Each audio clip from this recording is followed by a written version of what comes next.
I'm not coming down. I want to go higher, higher, higher than that. Welcome back to the Business is Human podcast. I'm your host, Rebecca Fleetwood Hession, and we're here to bring you episodes that blend meaningful work with profitable success.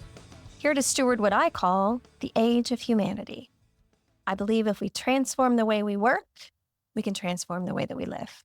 As always, my friendly request, if you like what you hear, hit subscribe so you don't miss any episode, and leave a review to tell the other humans that they might like it too. Always looking to help you and connect with others. All right, let's get into it, shall we? Happy New Year. And you know what? March will be here before we know it. March is our 6th annual Stand Tall in Your Story event. So if you are in or around Indianapolis, Indiana, or you're up for an amazing road trip or flying into a great city, we do a phenomenal event around International Women's Day.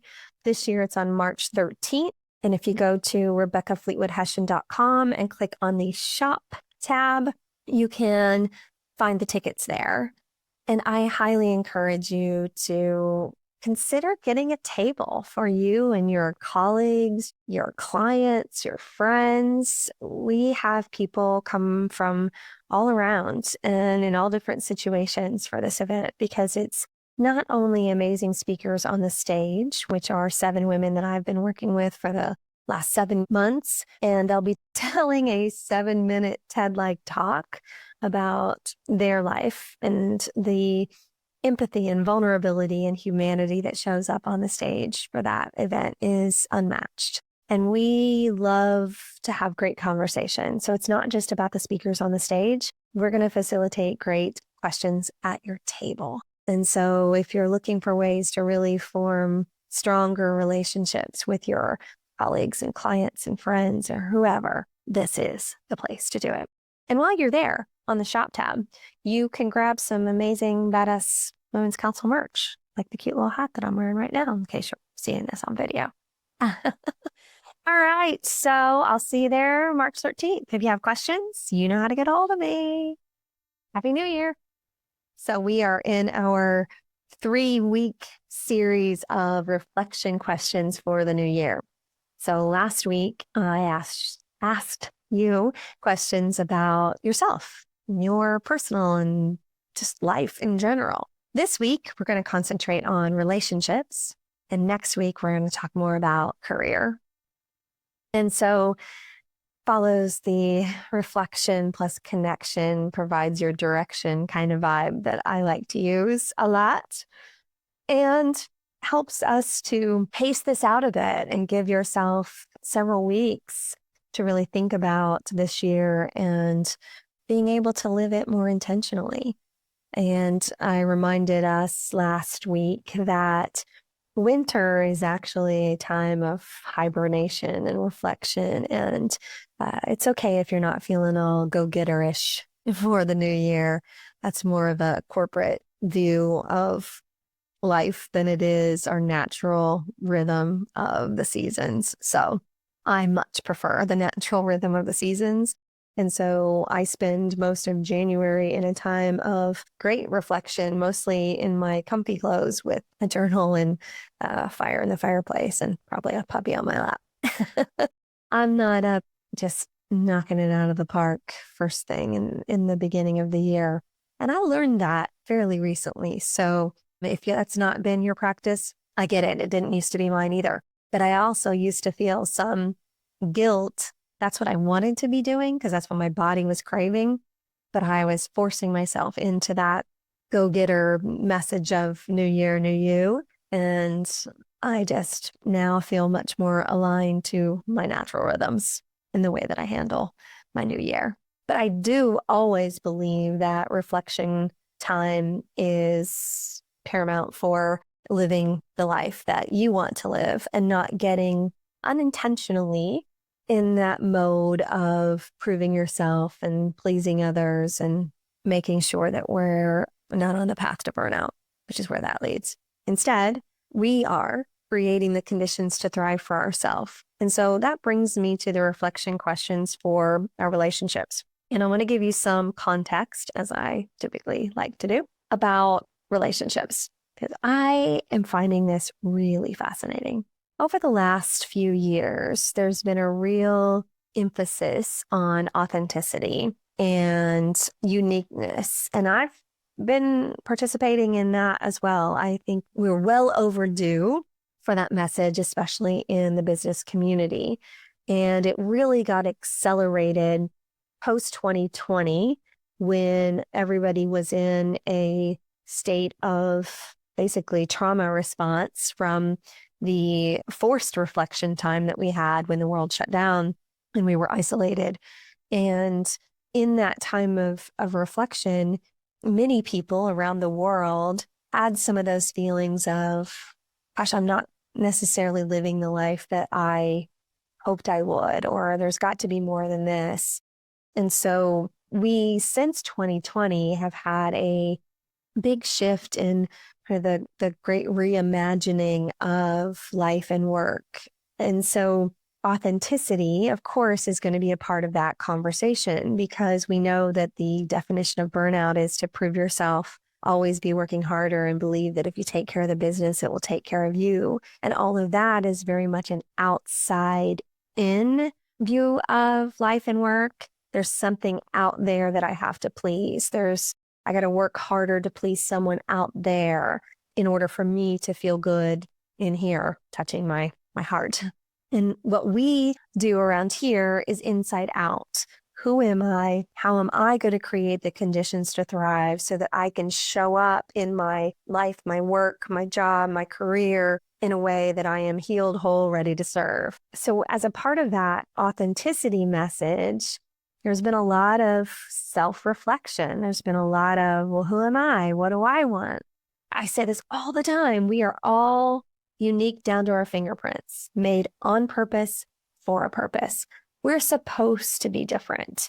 I spent a lot of time researching and understanding the world of attention deficit disorder because my son and my now ex-husband both have ADHD minds. And so I've created training modules for parents of kids with ADHD. I've really studied the brain from that perspective for a lot of years. And it was then that I landed on understanding how much our uniqueness really matters. Because when you've got a kid that doesn't fit into the social norms and constructs of the way that school is created, you start to realize that nobody really does fit into the way that school is created.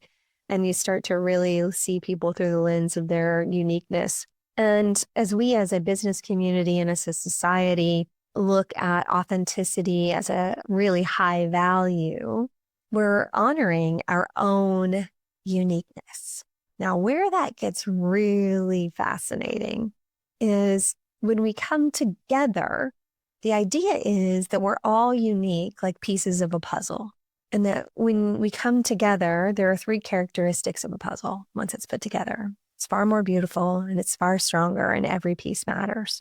And so we need those, as I say, jaggedy ass edges, and our unique piece of the puzzle should look differently so that we can connect with others. But you know what's really fascinating? When we get in a room with others, we just want everybody else to see our uniqueness. And we spend a lot of time judging the uniqueness of others as our default connection thing, which isn't connection at all. It's deflecting the differences in others. And I'll tell you how this got to be such a strong thing in my mind over the last, year probably. Do this exercise for clients a lot, where I will have people at groups of 4 to 6 at a table. And I'll say, okay, get a piece of paper and a writing utensil, and then I'll give them a word that relates to their industry, whether it's healthcare or marketing or just something about their industry. And so the first assignment is word association. Write down as many words as you can think of when you hear the word healthcare. And I give them 1 minute, and I set the timer, and I say, write as many as you can on your own. Go. And they typically come up with anywhere between 6 and 12 words. And then at their tables, I say, okay, I want you to go around the room, and I want you to see how many of words you match. So if all 4 to 6 of you at a table have the same word, you get 1 point. Then I'll say, hey, how many do you think you're going to get?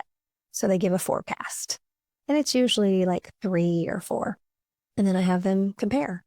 And inevitably, they have very few matches because we're all unique down to our fingerprints and we all see everything differently. And they're so surprised. But what's even more interesting for me is to watch them identify that they don't have very many matches.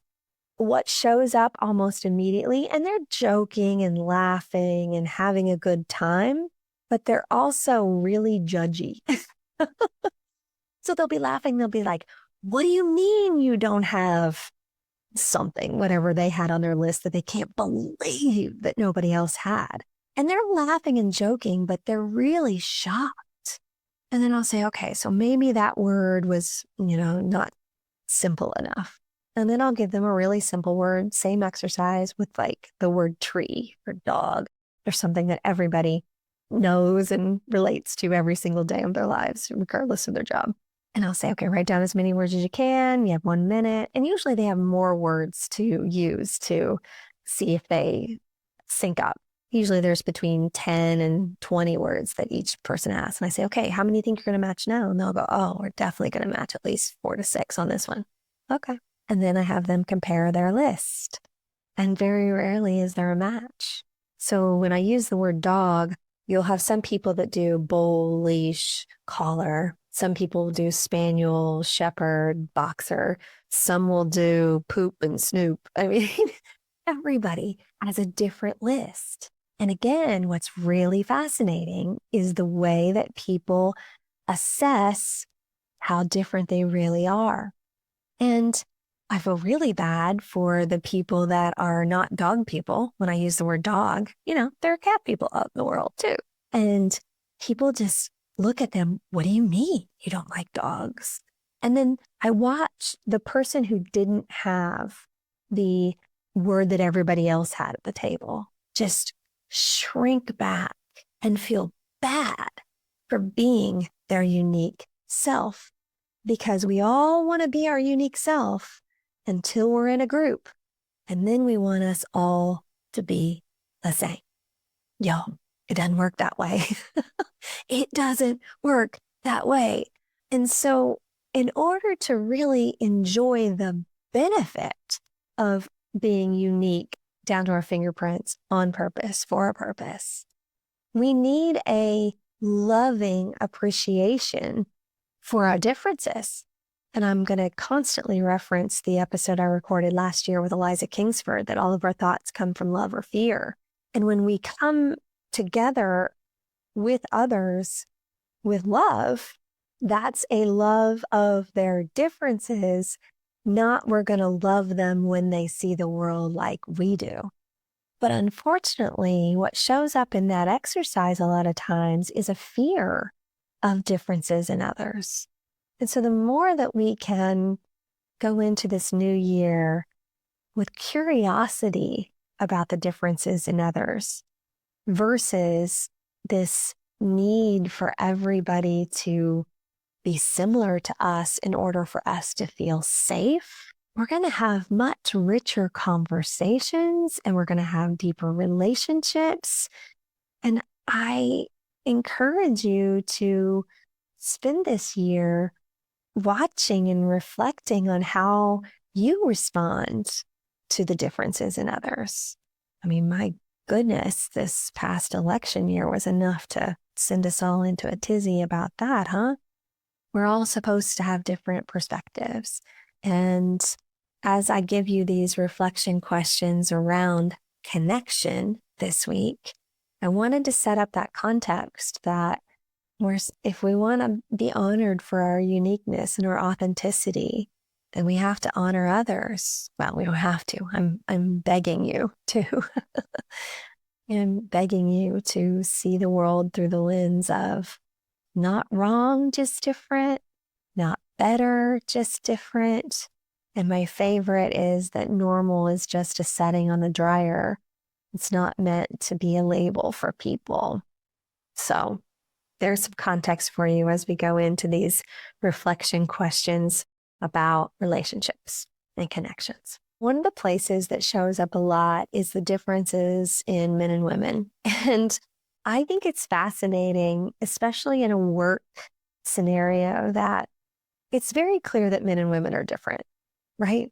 And yet, when we get into a business scenario, all of a sudden we want men to be more like women and women to be like men because it makes people feel more comfortable. If we can, again, learn to appreciate the differences and use them in the way they are intended, things just get better and easier.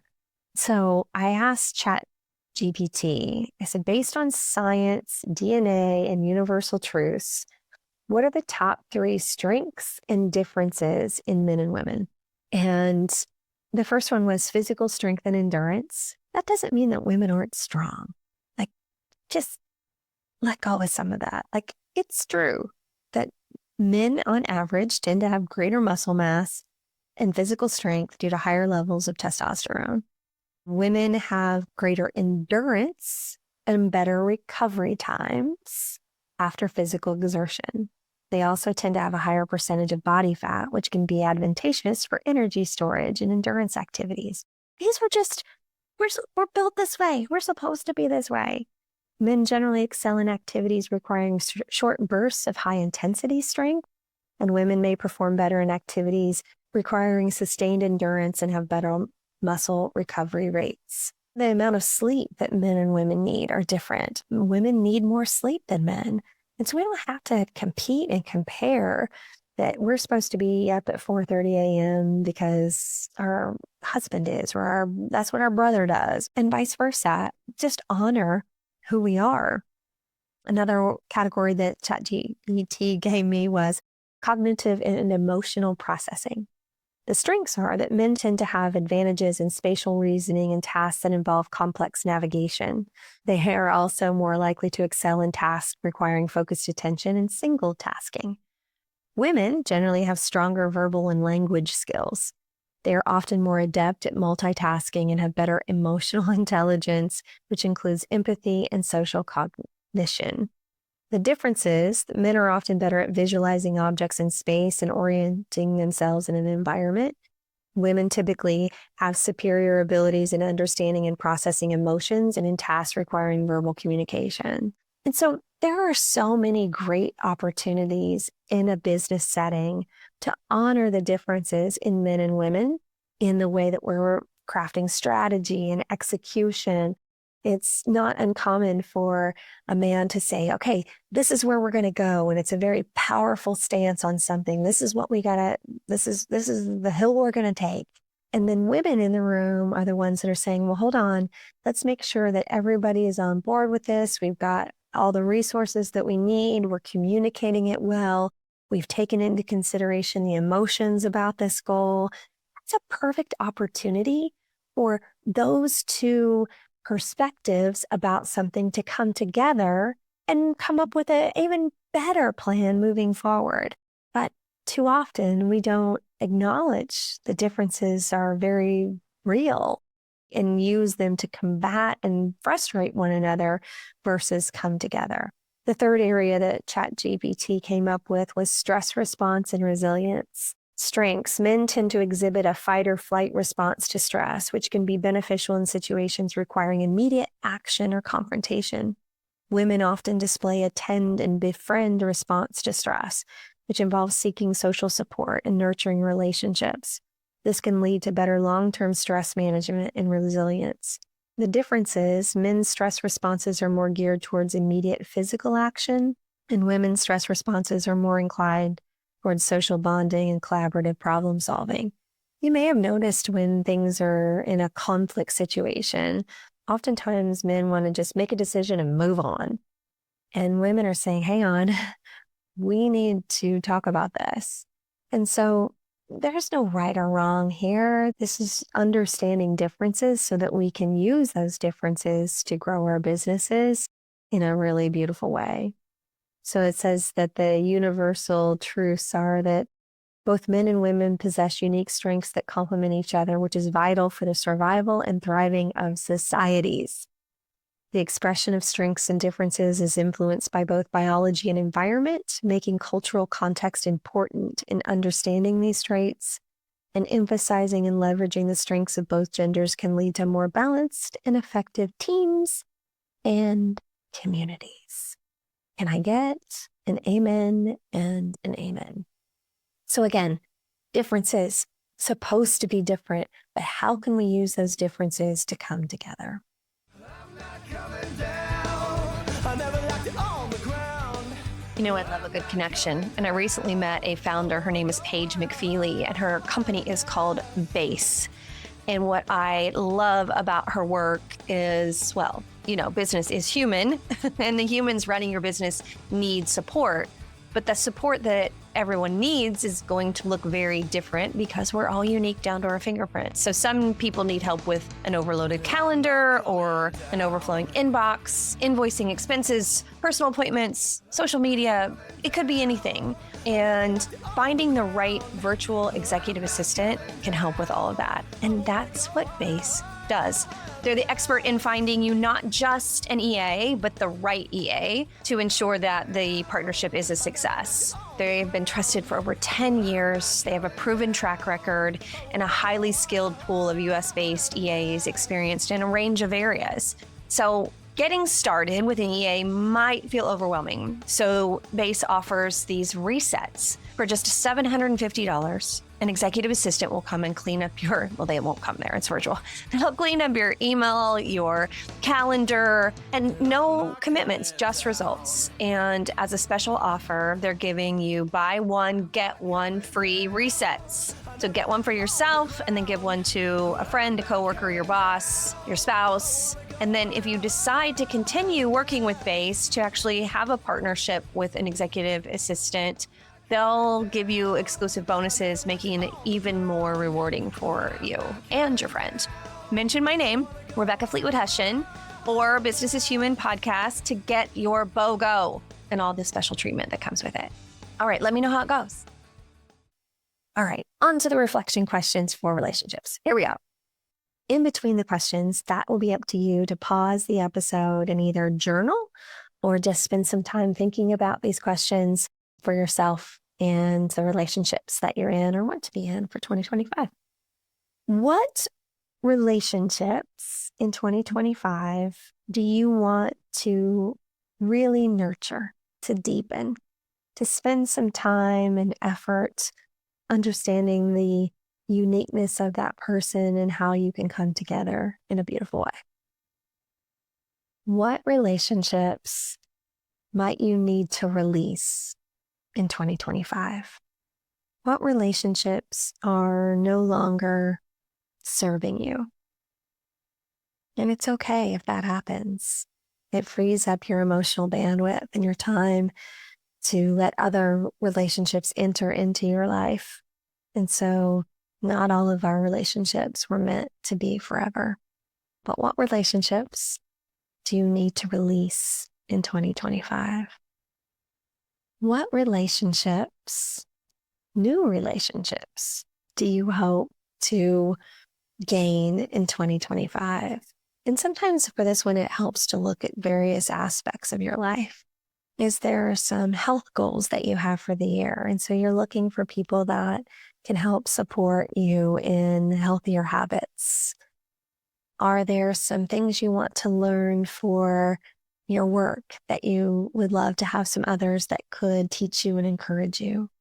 Do you want some friends that are more aligned to this season of your life that could nurture and help you in some way? Are there relationships that you just want to have more fun with, various activities or adventures? What relationships are you looking to gain this year? I want to talk specifically about relationships with either your kids or maybe it's your nieces and nephews, grandkids, but relationships between adults and kids. What can you do to be a great mentor or coach to someone that is a youth in your life in some way, someone that's from a different generation, whether it's your kids, your grandkids, or just someone you know.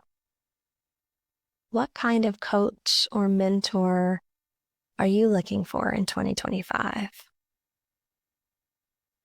Could be personally, professionally, but who are you looking to connect with that could operate as a mentor or coach in your life?